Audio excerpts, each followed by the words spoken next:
নোয়াখালীর জেলা শহর মাইজদীতে নবম শ্রেণীর এক ছাত্রীকে অপহরণের পর ধর্ষণের অভিযোগে এক যুবককে গ্রেফতার করেছে পুলিশ। গ্রেফতারকৃত মোহাম্মদ মাসুদ সদর উপজেলার রাজগঞ্জ গ্রামের গিয়াসউদ্দিনের ছেলে। পুলিশ ও ভুক্তভোগী পরিবার জানায়, গত ২৬ ফেব্রুয়ারি সকালে নিখোঁজ হয় ওই স্কুল ছাত্রী। পরে এক ঘটনায় সুধারাম মডেল থানায় একটি সাধারণ ডায়েরি করে তার পরিবার। পরে পুলিশ ওই স্কুল ছাত্রীকে উদ্ধারে বিভিন্ন স্থানে অভিযান চালায়।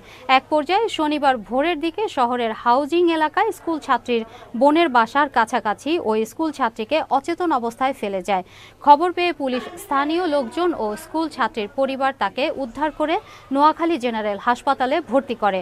সুধারাম থানার ভারপ্রাপ্ত কর্মকর্তা মোহাম্মদ কামরুল ইসলাম বলেন, এ ঘটনায় ভিকটিমের মা বাদী হয়ে ৩ জনকে আসামি করে অপহরণের পর ধর্ষণের অভিযোগে মামলা দায়ের করেছে।